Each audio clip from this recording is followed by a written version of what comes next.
people be they holla say they want the power. Them be promise us say we go get light and power.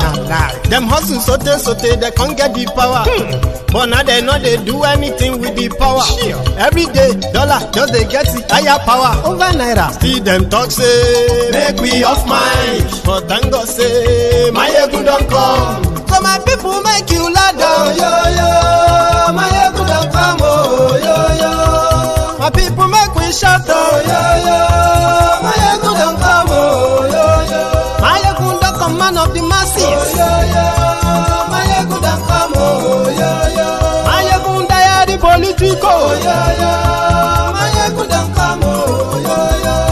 This one not they off in mind, oh yo yo. My ego don't come, oh yo yo. Person where they do evil, no one make person talk. Them say that my yegun, that man too they talk. He too they talk. Say my yegun diary, he they hot like pepper. But every day then they take money in bulk. Woman picking they the street they hawk.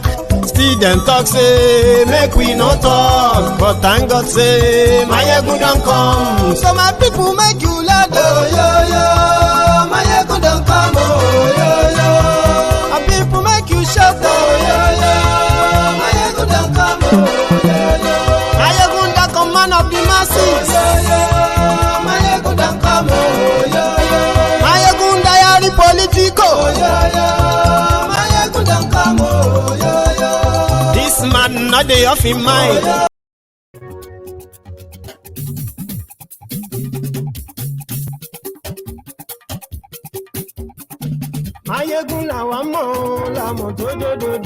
Hello there.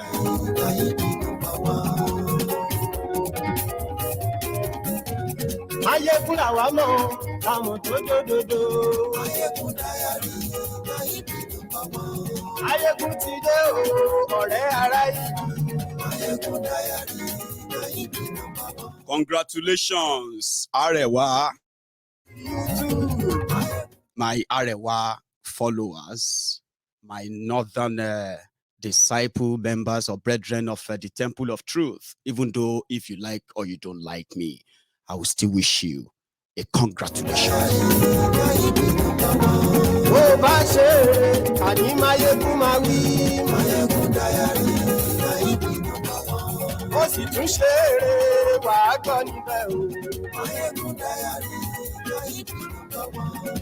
Thank you very much. Share this broadcast and to you. Good morning to you, good afternoon to you, and good evening to you from wherever you are watching from. And this is Mayegun Live.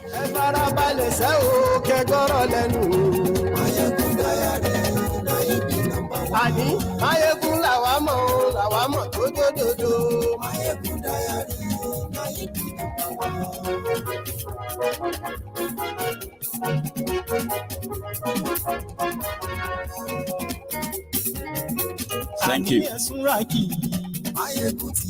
Yeah. Thank you so much for joining me. I could see that Facebook have started their Oribrukus. They will never stop. Here you get.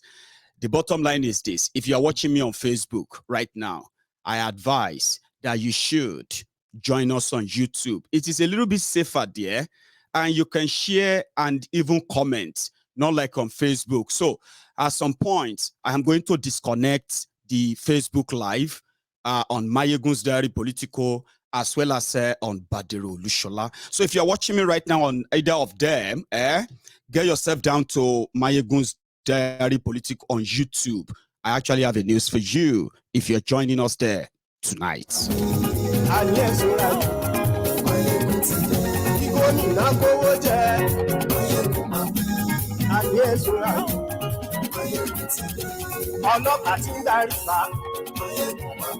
Congratulations is what we are going to use to start this broadcast tonight. And at the same time, it is also going to be a segment where I am going to take you, along a short history class. I mean, I never thought of that, but yeah, I'll give it that title. A short history of Nigeria oil war. The oil war that kick-started, no, the oil war that will start later which stopped the first armed terrorists who carried out what they called a revenge coup in 1966, when these young northern soldiers struck and unleashed mayhem that ended the First Republic and finally, forced this one Nigeria on all of us. When they overthrew Ironsi and killed all the Igbo leaders they could see and kill, what did they do? They returned back to the north and decided they were breaking away from Nigeria. Oil changed their mind. When Biafrans said they were leaving Nigeria, they were done. We are going to have our own country.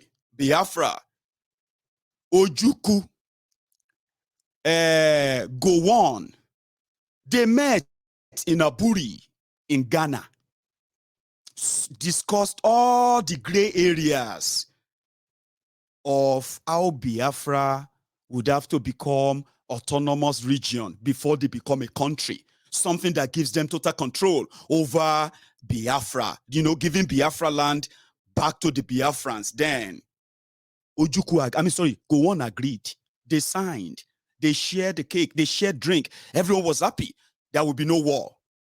When Gowon got back to Nigeria, and they reminded him why northern Nigeria is still part of Nigeria today.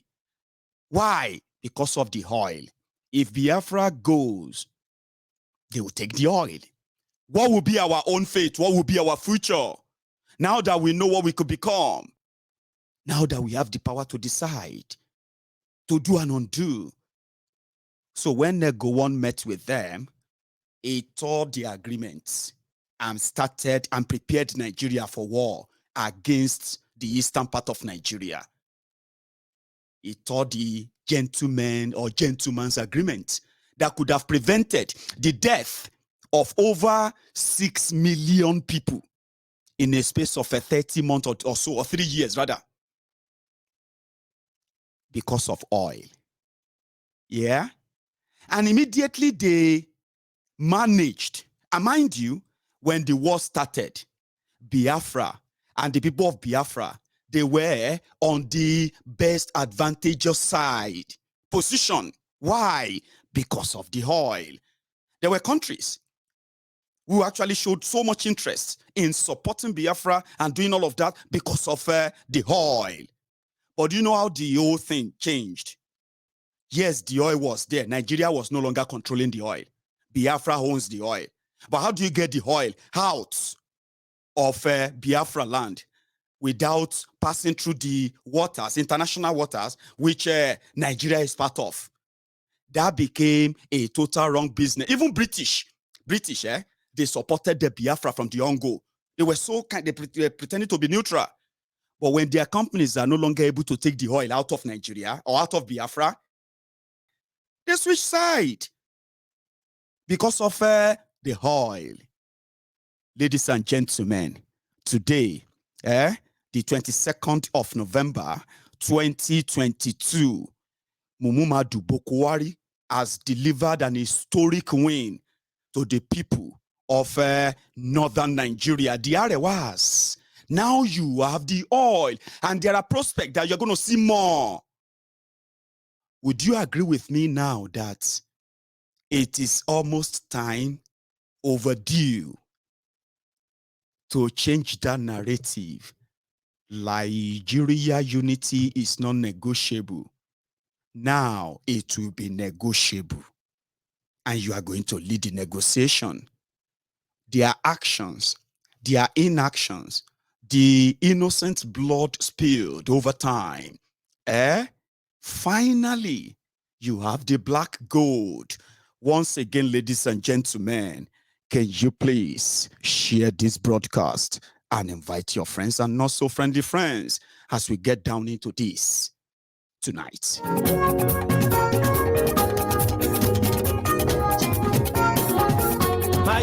Máyégún ti dé, gbogbo ọ̀jẹ̀lú ẹ̀ súnra kì. Máyégún ti dé, gbogbo ọ̀jẹ̀lú ẹ̀ súnra kì.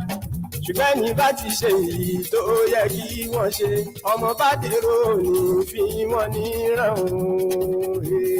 Máyégún ti dé, gbogbo ọ̀jẹ̀lú ẹ̀ súnra kì. Máyégún ti dé. Bayelsa belongs to Jigawa. The oil in Delta belongs to Jigawa. As long, yes, because we are called Nigeria today. So that's what I'm telling you. The oil belongs to us all. And we as Nigerians shall do everything possible to make sure we take that oil so that a lot of people will have the oil as well. Will have the money of the oil. Anybody who thinks the oil of Bayelsa belongs to only Bayelsa is just deceiving himself. As long as we are in Nigeria, we will make sure that we have uninterrupted supply of oil so that there will be uninterrupted supply of money to Jigawa State. As long as we are called Nigeria. Of course we are not the same people. We have to understand that, look, I am a Fulani man, and Ijo is different, Yoruba is different, but then God has made us to stay together. So why can't we attempt to stay together? And I honestly do not mind, even if we're going pathways. Let's sit on the table, around the table, and agree that, look, that oil of Bayelsa, Jigawa cannot have a share. No way. You know, I don't mind us talking like that. But as of today, that oil, we shall do everything within our means, everything with our blood, to defend our oil in Bayelsa. We will do everything possible to defend that oil in Bayelsa. It belongs to Jigawa State as well. You know, so that's what I want them to understand. This country fought civil war, and that's probably why we are still together. And anybody who threatened, unless if we are defeated, then we can leave the oil. But if anybody threatens the flow of oil, we shall fight and make sure oil flows. Ijo oil, Bayelsa oil belongs to Jigawa people. And we shall do everything possible to defend our oil in Bayelsa. Because God put our oil in Bayelsa, just like God has put the resources of Bayelsa in Jigawa. Bayelsa belongs to Jigawa. The oil in Delta belongs to Jigawa. As long, yes, because we are called Nigeria today. So that's what I'm telling you. The oil belongs to us all. And we as Nigerians shall do everything possible to make sure we take that oil so that a lot of people will have the oil as well. Will have the money of the oil. Anybody who thinks the oil of Bayelsa belongs to only Bayelsa is just deceiving himself. As long as we are in Nigeria, we will make sure that we have uninterrupted supply of oil so that there will be uninterrupted supply of money to Jigawa State. As long as we are called Nigeria. Of course we are not the same people. We have to understand that, look, I am a Fulani man, and Ijo is different, Yoruba is different, but then God has made us to stay together. So why can't we attempt to stay together? And I honestly do not mind, even if we're going pathways. Let's sit on the table, around the table, and agree that, look, that oil of Bayelsa, Jigawa cannot have a share. No way. You know, I don't mind us talking like that. But now this is the time we're going to have that conversation, okay? Somebody said that, meanwhile, for a start, yeah, the Facebook broadcast have been removed. So if you are joining us from Facebook, just remember that this is YouTube, okay? So if you become so unruly, if you start kind of acting funny, okay, we have a tool here that can actually put you into a perpetual sleep. Nobody will hear from you again, but it won't stop you from actually accessing or watching the platform. So YouTube is different from Facebook. So you can possibly try and keep your Agberu attitude on Facebook. Just, you know, kind of a caveat for you. However, today there's been so much. Oh, hang on. Let's start from how the journey to discover oil in northern Nigeria, how it all started. Bokuwari invested over $3 billion Are you with me? $3 billion looking for oil in northern Nigeria. At first, I think about 2 years ago, they said that they found water instead of oil. However, 2 years or so after, 2022, now they found oil, but with some data, they said they found the oil that is up to 1 billion barrels. Sure, you get like 1 billion barrels deposited. Wow. That, and they also said it is just a start. So today, Gombe and Bauchi have oil fields, 2 oil fields that will begin to extract crude oil. So there is a prospect for more, to see more. But to prove to the rest of the world and even northern Nigeria that they could possibly do without the rest of Nigeria, as in, you know, the oil in the southern part of Nigeria has been the mainstay of Nigeria economy, forex hearing, so to say. And it has been so mismanaged that the owners of the oil have not benefited. The northern elite that are sharing these oil blocks for themselves, their own people have not also benefited. It has benefited the thieving elite, political, and the rest of them in Nigeria. It has been like that. And most of the time, the bragging right of an average northerner is that no matter how educated you are as a southerner,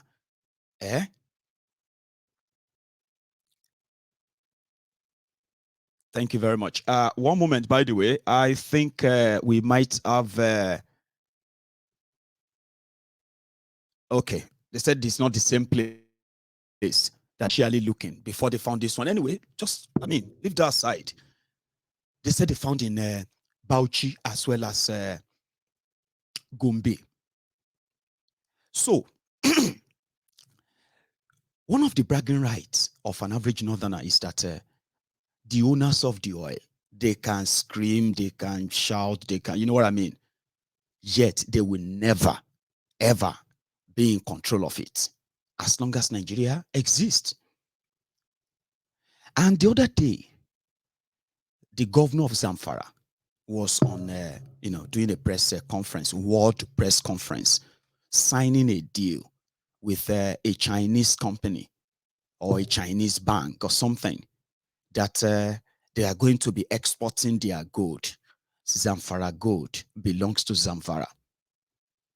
And most of the time people have been saying, if Zamfara gold belongs to Zamfara, then Bayelsa oil should belong to Bayelsa, right? Anyway, they have found oil. Sorry, guys, the Facebook is gone, like I said. So if you are joining us from Facebook, it's a deal. I have to remove it.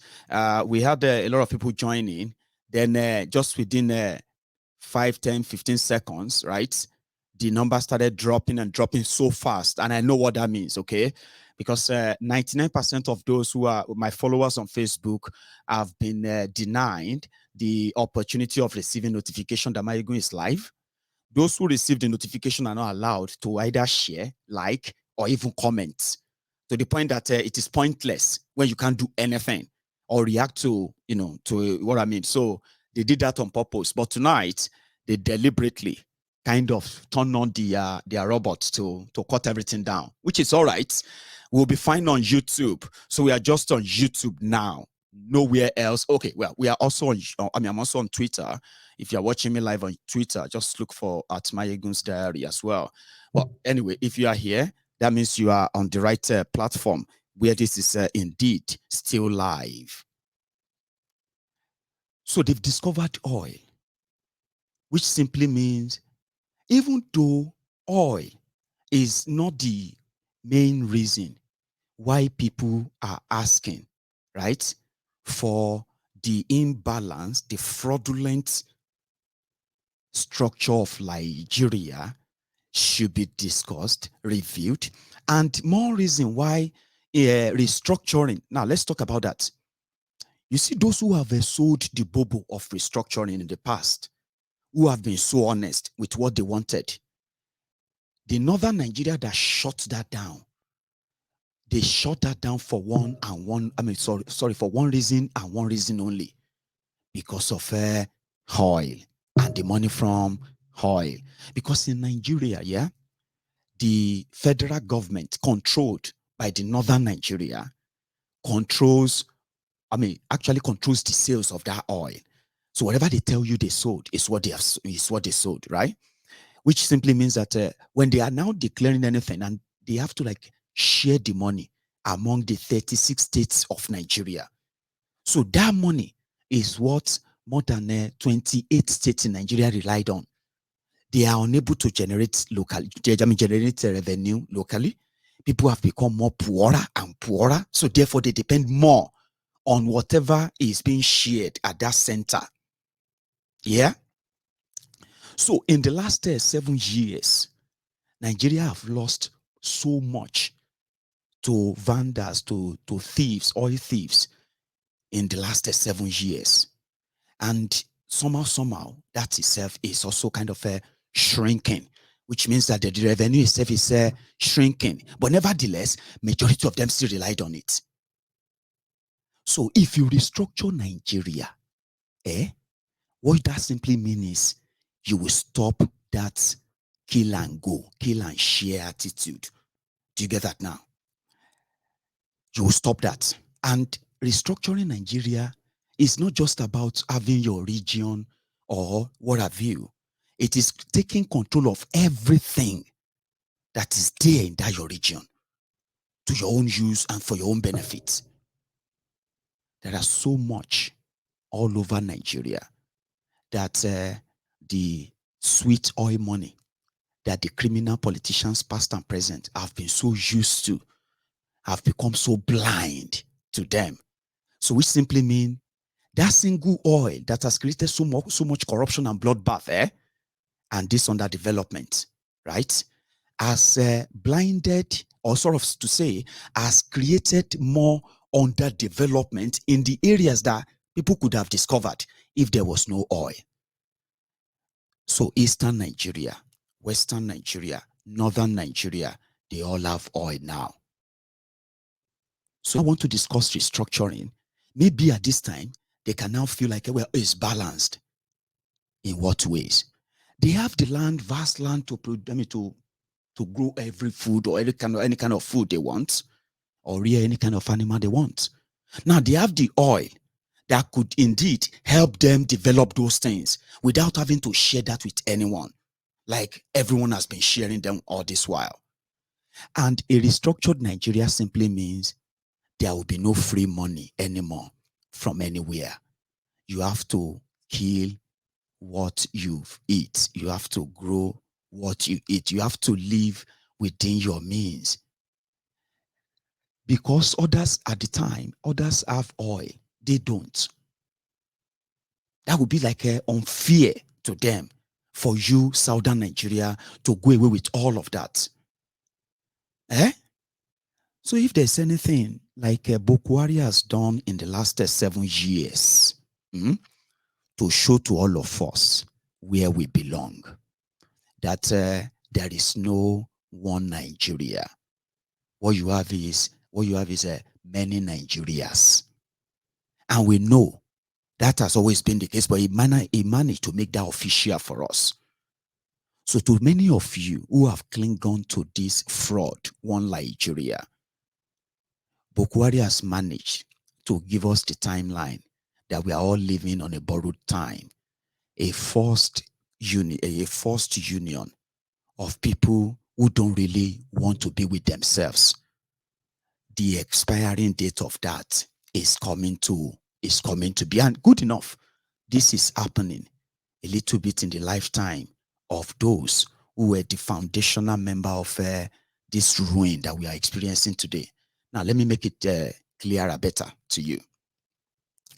Nigeria is a forced, fraudulent union, and it is only being kept alive or together by the greed of the elite in that place, including the political elite. Now, their greed and selfishness, power mongering has managed to create, instead of uniting the country, it has created more poverty, suspicion, hatred, inequality, and so many other vices that can show to you that we are just living on a borrowed time. And the reason why they are still clinging on to it is because most of what they live on, most of what Nigeria existed on, are based mostly in one region. Now that is no longer the case. The old guards who brought us to this stage, somehow in their lifetime, they are balancing the equation. But you, the younger generation, who never witnessed the time of, you never witnessed what your own forebearers signed up for. They signed up for independence region in Nigeria. They didn't sign up for one Nigeria to start with. One Nigeria started after the people who felt like we shouldn't be together anymore. In fact, we shouldn't even be a country. We should break up right away.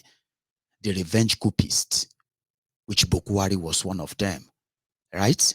So they forced this one Nigeria, and they maintained it and said it is not negotiable. It's not, you can't discuss it.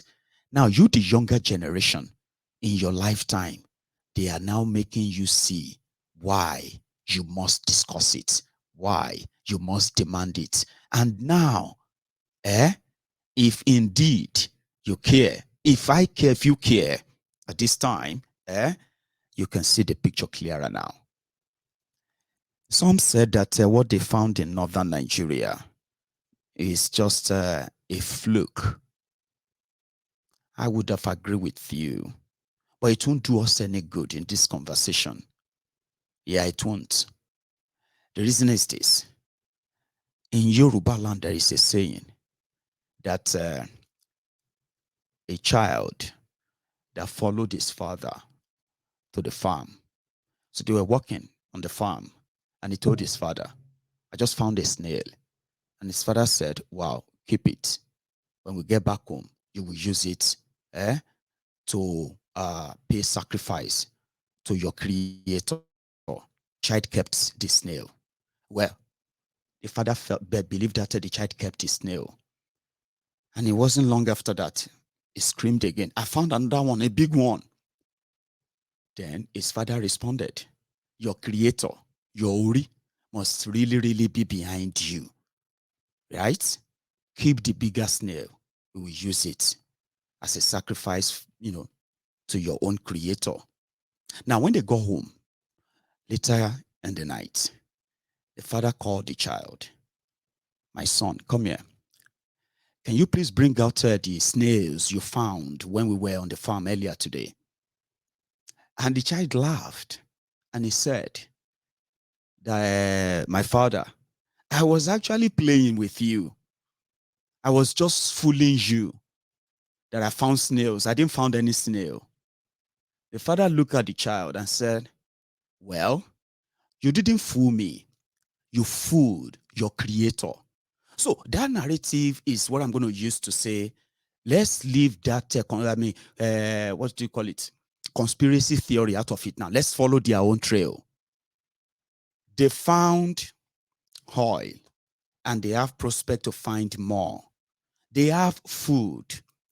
An average northerner, you remember when they said they were doing food blockade to southern Nigeria as a punishment in reaction to the ban on open grazing and movement of cows in southern Nigeria. Do you remember that? And do you remember what followed? It didn't have any effect on anybody. Do you remember that? Because people in southern Nigeria could grow their own food. Of late, we have been facing incessant attacks from the Fulani terrorists, invading farms, chasing and kidnapping people on their farms, and invading and ransacking and destroying farms in southern Nigeria. But nevertheless, people can still feed themselves. You know what I mean? Yeah, there will be some effect and all that. So what happened? They used that as a weapon to say, if all of you in southern Nigeria feels like you want to be ungrateful, we supply your vegetables, we supply your this, we supply your that, we supply your meat, you love partying, you all that stuff. And they could use that. That's something you call a weapon of war, a declaration of war. But all happened under APC, right? Because people said they want to defend themselves and they will not welcome an armed Fulani terrorist onto their farms or into their land freely willy or so. So they use food blocks. So that means they have a lot of food. Now they have oil. They have land. They could build a dam that could, recharge the Lake Chad like Tifnumbu is promising them. Now there's so much on the table now. They have other things. They've got gold. They've got so many other natural resources. And they have Sharia, a place where nobody would dare insult the prophet. You get what I mean now? Like, you will get to know that this is a place whereby this is the law, where they can actually practice the idea of governance, religion, and the rest of that they want for the rest of Nigeria. Like, this is ideal because this is this is how it was before they forced us together in 1966. Restructuring shouldn't scare anybody anymore, even though it is not actually a word that mean what it actually like, that mean what it sounded like, so to say. But when they were using restructuring and they were using it for political maneuvering and all of that, the northern Nigeria knew what they were proposing is an indirect breakup of Nigeria. So as an average northerner, think about what I just said.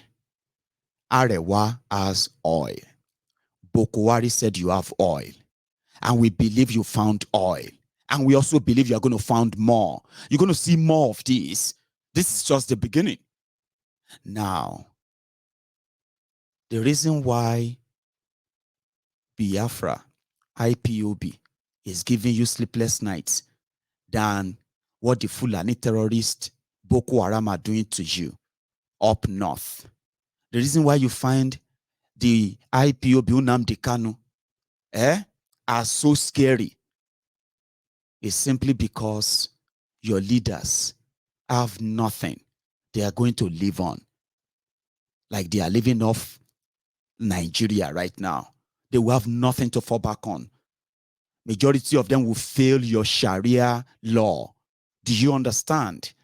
And at this time, for those of you who are really, really, really religious, not extremists, or even if you're extremists, this will be a great opportunity for you to have a country like Qatar, like Saudi Arabia, where sinners, infidels, are not really welcome, where state law represent things that represent your value, your value. This is what is mixing up in Nigeria. This is not what our forebearers signed up for. When Ahmadu Bello, the premier of the northern region at the time, when Ahmadu Bello was leading northern Nigeria, he was like an Islamic scholar. Sorry, I am sorry if comprehension is a problem for you, okay? Whatever you hear me say, is what I say. And how you see it or how you interpret it is yours, okay? I am not going to talk to you like I'm talking to a 5-year-old or talking to the 5-year-olds, okay? So if you hear anything from my mouth, right, you can give it any interpretation you like. Do you understand?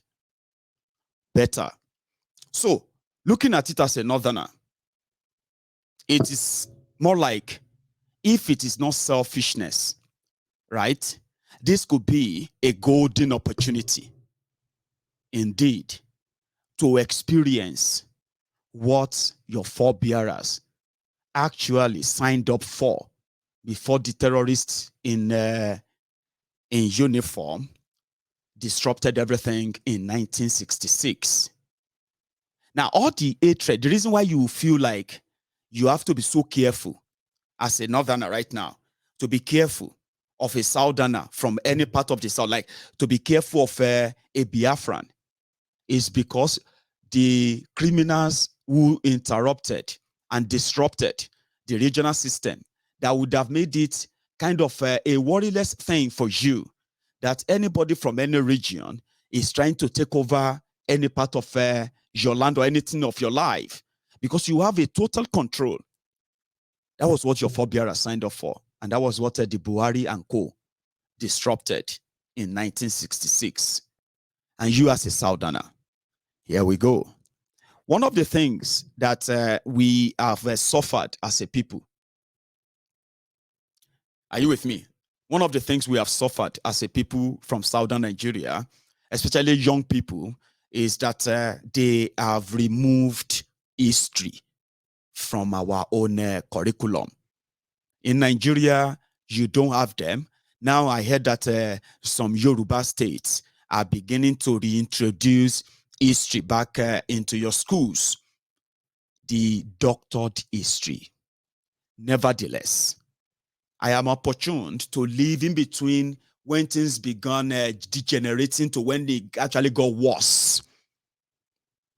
The 80s.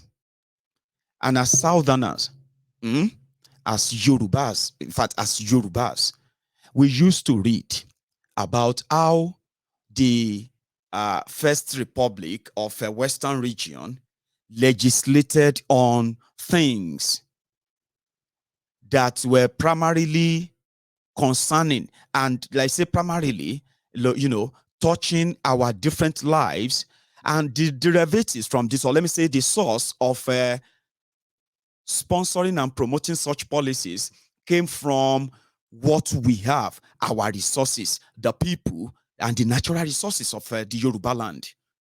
So administratively, Yoruba land was carved in a way that there was no single part of Yoruba land, or let me say, there was no single part of a Western region at the time, right, that today we tell you did not feel the impact of 1954 to 1963 Western region government of Nigeria, the people of Yoruba land. Now, how were they able to do all of that? They were able to, at least, number one, they won't lie to themselves. There was no political gain in, falsifying figures if you really want to help the people.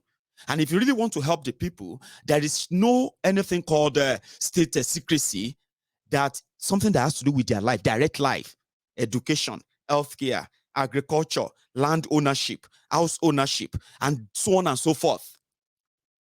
These were things that the good policies put together by pro-Yorubas who were in charge of Yoruba land at the time, pro-Yoruba ideas that involved all Yorubas, whether you are in government or you are not in government, whether you are in politics or you are not in politics.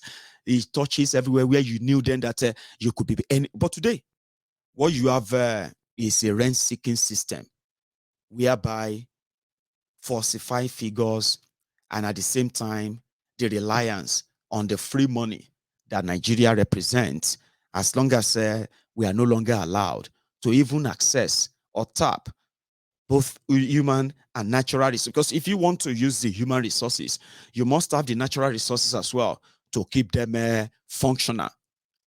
And that's exactly what they denied us. We didn't probably have oil then. Maybe if we have been on our own, like we were at the time, Yoruba land would have been exploring oil as well and gas. Yoruba land would have been probably one of the major exporter of the same products all over the world, earning enough, and at the same time developing, because at the time when we were using our own agricultural proceed to run Yoruba land, those were the glorious days. And the example of if you are indeed allowed to run your thing. And same thing with the people of the Eastern Nigeria. Today they are talking about dashing them a seaport, dashing them this or that. Hello. For 7 years, APC, Egbekegbe, under the leadership of Bukuwari, which promised you one refinery every year. And then for 7 years, there is no working refinery in Nigeria today that you can say is even up to 10-20% capacity. All near dead, and no new one built. Meanwhile, in these same 7 years, this same APC, Egbekegbe, they have invested, or let me say, they have invested or borrowed, over $12 billion in the name of oil, wherever in Nigeria. And I'll tell you what they have done. First, they were spending, budgeting, and spending millions, hundreds of millions of dollars in what they call trying to revitalize and refurbish and resuscitate the moribund refineries they met. And when they came to power, over 45%, well, the refineries in Nigeria, including those ones in Port Harcourt, they were working at the capacity of over 45% capacity at the time.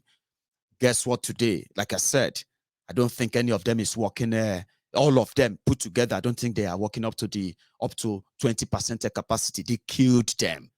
How? They went to the what do you call it, European Union to borrow money that they wanted to construct. Is it World Bank? They shall go on there to borrow $6.5 billion because they want to construct a pipeline from Niger Delta where the oil is, where they have the oil, and then it's going to be a transnational pipeline. Gets to where? To Niger Republic, a refinery there that they have been investing their money in, right, in the last 7 years. No investment right there in your own infrastructure, your oil industry, nothing. Okay, so which means it's deliberate. From the money made from that, they have invested in discovering oil in northern Nigeria. So if that puts the balance into it, then it is worth a check and a look. So the bottom line is that today, they agreed, which I still believe is going to eventually lead them into that explosion that we are counting days for now. We are now counting days. By between now and February, yeah, you will get to see even better. But the point here is this: the agreed has created more poverty. The agreed has created a corruption, a huge corruption. Their own greed and selfishness has created and nurtured the terrorism in Nigeria. Crimes has increased, and today poverty has skyrocketed, multi-dimensional poverty. Now, all of this, right, are eventually going to implode the entire system, which means their greed is going to break up in Nigeria. And if it's going to happen today, you as a northerner, I think at this point, you have something to say. You have oil. If Nigeria break up tomorrow, you've not lost anything. Just for you. Doesn't really matter if you believe me or if you don't. And to every one of you who believe that Mayegun is a scam, do you believe that I've told you? Doesn't matter anymore. They've made it public. They've opened up and said they have a 1 billion deposit. Do you get that now? So which means that alone, if Nigeria break up tomorrow, yeah, they can still sell and explore, or let me say, they can still pump a crude oil from their 2 fields, right, for another 8 years if they are selling 400,000 barrels every day. Yes, for 8 solid years, they can say, oh, is that, I don't know, probably more. What am I saying? 18 years or 20 years. If they are selling for 500,000 barrels every day, well, 8 years it will be. But it doesn't really matter. They can see more. And mind you, they can feed the entire Africa. If there is no terrorism in up north, right? They can grow food, as they say. So all of this gives them an opportunity to actually look to the future, not looking into the present anymore. So the fear of if Nigeria is going to break, you're going to fight war, will become unnecessary in the next few months and few years to come. And guess what? It is ideal to begin to prepare for that as a southerner yourself. Now, they were there today in Bauchi. Just a glimpse.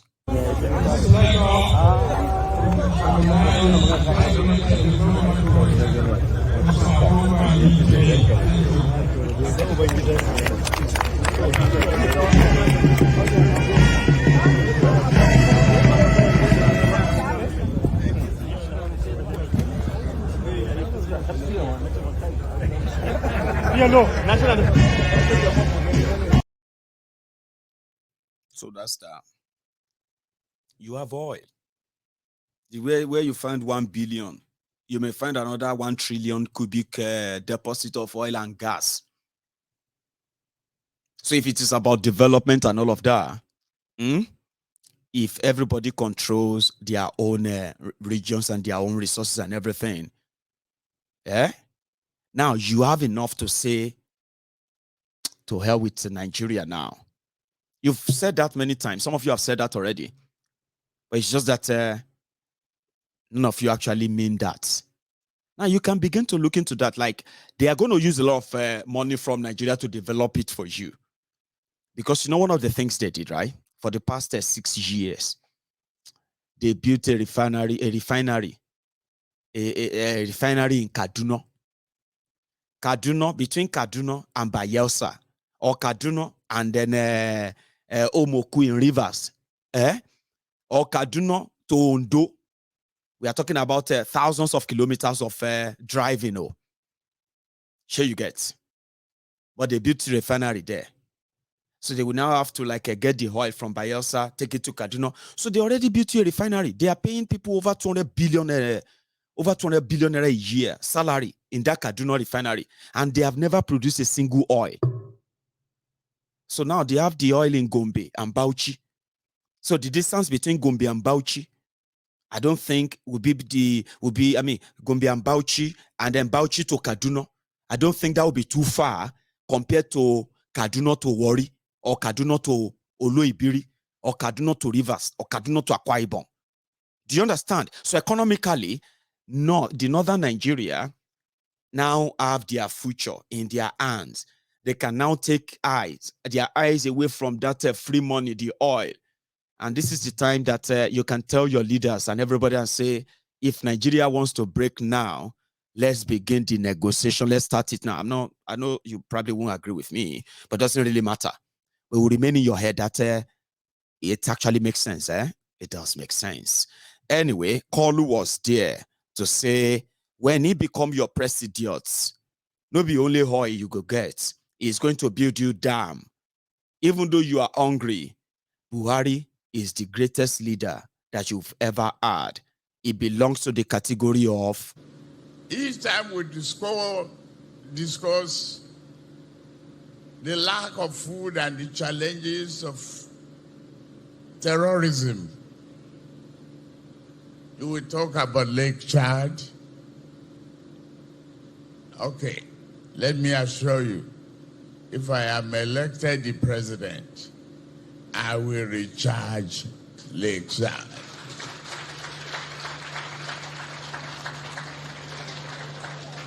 You often talk about Mambila and the electricity. What a problem we have. Even though you are not within the parameters of arithmetic,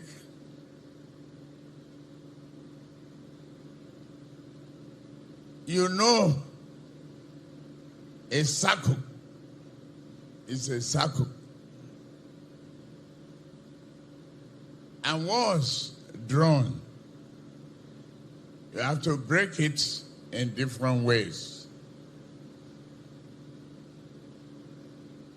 You didn't look, you are not a backward person who look back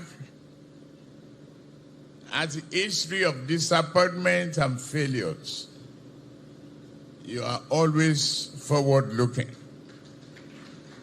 That is why while we were debating, I insisted that our title for the manifesto will be a renewed hope. Not knowing that today will happen. And today it is happening. It's a renewed hope for the entire Nigeria and Federal Republic of the country. Let me assure you, I will continue to hold on to that renewed hope and carry forward where you left the footprint That's Kolu. It's promising that he's likely going to do that for you, for the Federal Republic of the country, the people of the Federal Republic of the country. Anyway, is a choice, they will say, yeah? There is something I'm going to try and bring up in a moment as well. Just give me a sec. Don't fix some of Nigeria's problems today. That is this INEC problem. I've said plainly, INEC, put me in trouble if you like. It is a fraud. The numbers in Nigeria, as far as census are concerned, and as far as election is concerned, are a lie. And if nobody will speak up about it, the righteous should speak. And our righteousness is not of ourselves. It is of him, and he will protect. Hallelujah. It is important. It is skewed now so that where the numbers are not properly reflected in our voting. This is the only country in West Africa where you move from the ocean to the desert and the numbers decrease, or rather, they increase. The only country. It's the only country in the world where you move from a large body of water to little or no water and the numbers increase. It was not Nigerians that started it. It was the parents of Nigeria who were not good parents. They were not good parents. The man, Lord Lugard, was a devil incarnate. And what he did to this country, we are suffering it many years later, and it's time that we must tell the truth. It's time we must tell the truth. It's absolute, we must. And those of you who benefit from the system, when the judgment comes, unless you extricate yourself in the righteousness of God, that's your own problem. You understand? And I call it the day of reckoning. So when that happens, where do you think, or where do you see yourself? That's the question people would, well, somebody like myself kind of love asking. The lie is, it's sort of, it's like a veil. You know what I mean? It's like a veil is coming off. And for the for the few people who are experiencing that, we'll say, please don't give it up because you probably have no idea what you are experiencing. And for this sake, thanks so much anyway for spending your evening with me so far. I have another little break quickly, just before we continue on this. A quick one. This time around, it's a conversation you probably would love to watch. And the leadership and service conversation, because we are still looking for leaders, are we not? Hello? We are looking for who will reduce the price of food, are we? Who will secure us? Who will provide jobs? Let's have that conversation. And water and power and housing. You see how we have evolved? From single foragers, all of us are now looking for somebody to carry the load. Not so? Let's go forward. So in the circumstances of our current political transition and the leadership and service conversation, it will be pertinent to speak about the choices of leadership that now lie ahead of us as a people. As we look towards making a choice between frontline and perhaps not two frontline candidates, I find an interesting parallel between some of the frontline candidates, and I call them frontline in quotes. So you have your own views, who is frontline. I have my own views, who is frontline. So let us not disagree about frontline. But for my own frontline candidates, they were all elected as governors of different states, and they have served 8 years in the respective states, except one of them who was elevated to higher office. Solve the riddle. It will seem logical, therefore, to look at what they have done in their states and in the elevated offices that has had a national impact. Don't forget, national impact too. And if you like, something that meets the Azinge standard for qualification for grants. That is, quote, something significant something enduring, something practical, and something impactful. Is that not the Azinge standard? It seems to me that only one candidate will meet the Azinge standard. When we look at the work of the frontline candidates as qualifications for choosing them in the next general elections. So this candidate championed the first ever state government bond for infrastructure.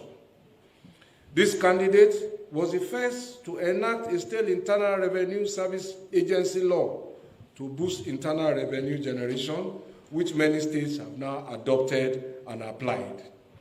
This candidate also pioneered the reform of outdoor advertising through state legislation to create outdoor advertising agencies. This has been replicated in many states. I was privy to a very good lecture here today. This lecture was conspicuous as well as much as it was interesting.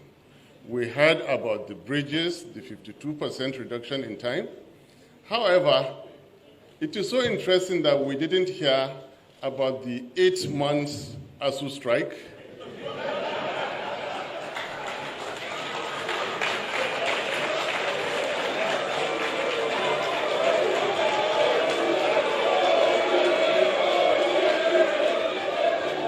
No politics. No. Fashola is my boss for all We didn't hear about the naira now costing above, the dollar costing above 750 naira, which I warned us against. Speaking about roads, my boss also didn't speak about the Abuja-Kano expressway, which practically nothing has been done about it. A leader should always be balanced. We're introducing. I am balancing that lecture. That lecture was very, very good. Yes, when you get academic and academics are listening to you, that lecture was very good. Human society has evolved. Leadership has evolved. Adam was a leader to Eve. Your Eminence, I am entering your... David was a leader. Solomon was a leader. Moses was a leader. They never gave themselves national honors themselves. Their legacies stood for them. This is what I'm saying. Whatever you do, however much you enforce it by force, legacies will stand the test of time. Misrule will never stand the test of time. We have had leaders from time immemorial, 4,000 years, 2,000 years, 1,600 years.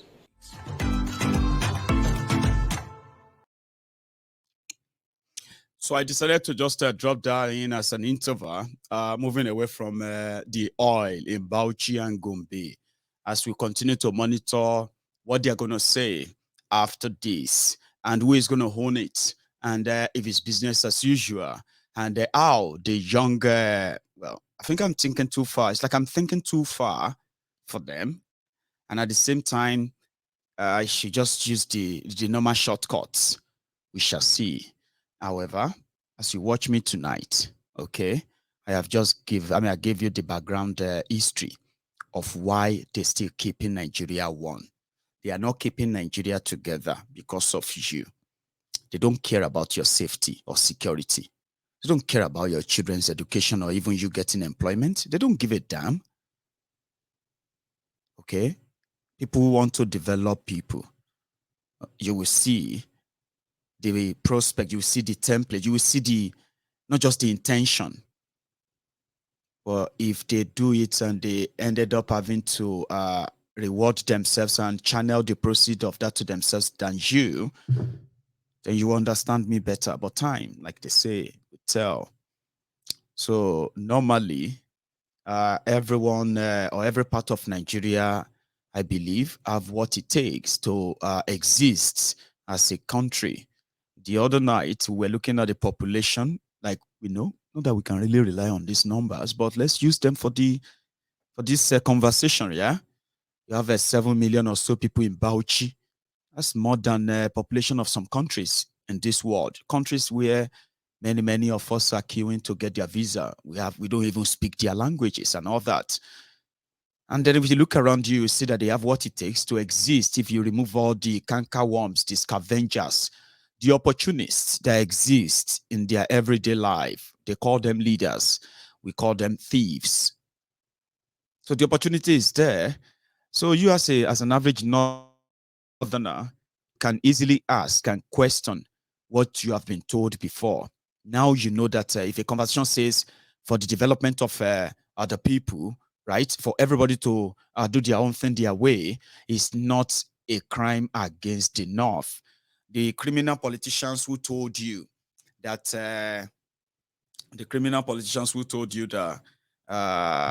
banning open grazing in southern Nigeria is against the North. Banning the movement of cows or carrying AK-47 down south will earn you jail time is against the North. All these criminals are more or less like appealing to your extremist side to hide their own failure of how much they failed you in a way. So what do you think? It will give you an opportunity to say, well, if I didn't believe before, I do believe now that people can actually survive. Everyone can survive on their own. That you can't survive without the South, or the South can't survive without the North, and the rest of that are the myth created by the roguish government politicians who have been benefiting from this from time immemorial. You can stop it. The reason why we call Nigeria their feeding bottle is because of the feeding bottle, the oil, the free money, and every other thing they take in your name that never really get to you. Now you can begin to believe that Arewa have oil, and if Arewa have oil, what is still keeping Nigeria? Let's talk about that. So I know that there are already people who are counting days of when Nigeria is going to end and all of that, and they are going to break everything all together. Yeah. Now, if you are watching me as a northerner at this time, if anybody tells you that they want to break Nigeria, Nigeria should break, I don't think you should give a damn anymore. You shouldn't even give a damn anymore. Okay? Like, okay, let us break. Let everybody go their separate ways. It will serve the interest of everyone.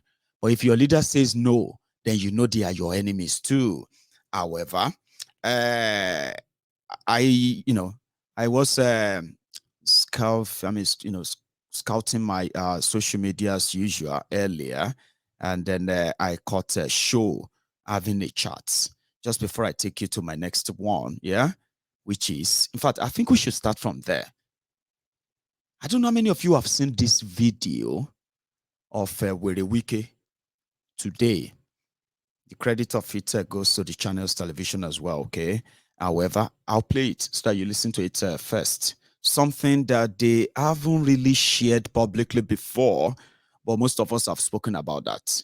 But for this time around, Wike is now kind of telling you why they will make sure they sink Atiku for Tifnumbu. Okay? But they will disguise behind Obi, disguise behind Kwakwanso, and as time goes by, you'll get to know it is all for Tifnumbu. Now, the enemy of my enemy is my friend. It's what they're about to do, but the reason why, or the reasons behind Werewike's tantrum, now you have the image or the answer in this video. Take a moment. You know, what I don't like in people, we forget history easily. We forget history. We forget history that in 2015, when Jonathan, as a sitting president,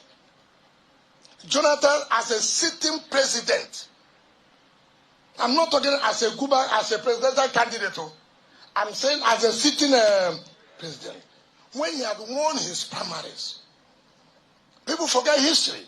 Jonathan went to London, in Dorchester Hotel. He went to plead with this our presidential candidate today, Atiku Abubakar. Say, please, my brother, come back to the party and support me. You know the condition they gave to Jonathan? He should relinquish his ticket not to run as the president of Nigeria. That was a sitting president and the presidential candidate of a ruling party, they gave him condition.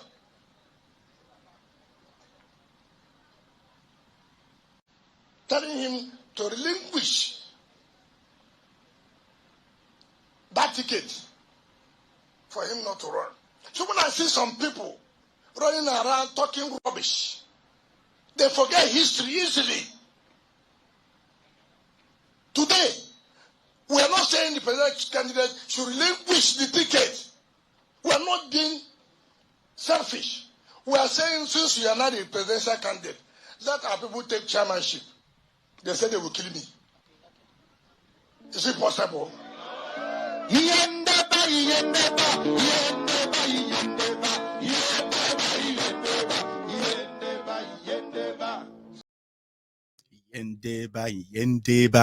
Yendeba. When I shared this video on Facebook, I said Atiku should just forget it. Because now, even if they are looking for reconciliation, no